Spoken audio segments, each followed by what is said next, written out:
Kalwan news. Kalwan उपजिल्हा रुग्णालयात प्रसूती झाल्यानंतर मातेचा मृत्यू झाल्याची धक्कादायक घटना घडल्याने या प्रकाराची दखल वरिष्ठ स्तरावर घेण्यात आली असून 4 सदस्यीय चौकशी समिती स्थापन करण्यात आल्याची माहिती प्रभारी जिल्हा शल्यचिकित्सक डॉक्टर सतीश शिंपी यांनी दिली। बागलाण तालुक्यातील तताणी येथील संगीता तात्या पवार यांचा प्रसूतीनंतर काही तासांत मृत्यू झाला होता।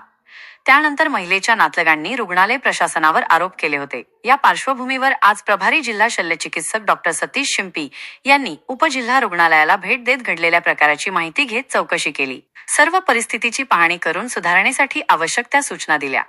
सदर माता मृत्यूबाबत 4 सदस्यीय चौकशी समितीची स्थापना करण्यात आली असून ह्या समितीमध्ये forensic expert doctor Hemant Ghangale, physician doctor Hemraj Dalvi, स्त्रीरोगतज्ञ डॉक्टर योगेश अहिरे, श्रीमती बिळवई यांचा समावेश आहे।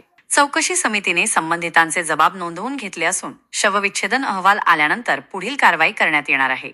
यावेळी डॉक्टर शिंपी यांनी रुग्णालयाच्या विविध विभागांना भेटी देत अधिकारी कर्मचाऱ्यांना सूचना केल्या। यावेळी निवासी वैद्यकीय अधिकारी डॉक्टर संदीप सूर्यवंशी, डॉक्टर अनंत पवार, वैद्यकीय अधीक्षक डॉक्टर प्रशांत पाटील उपस्थित होते।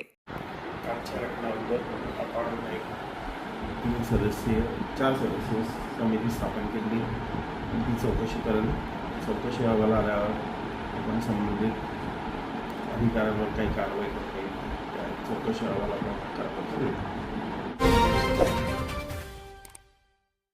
कळवण आणि परिसरातील ताज्या बातम्या आणि महत्त्वाच्या घडामोडी जाणून घेण्यासाठी कळवण न्यूज चॅनलला आजच सबस्क्राइब करा आणि बेल आयकॉन प्रेस करा।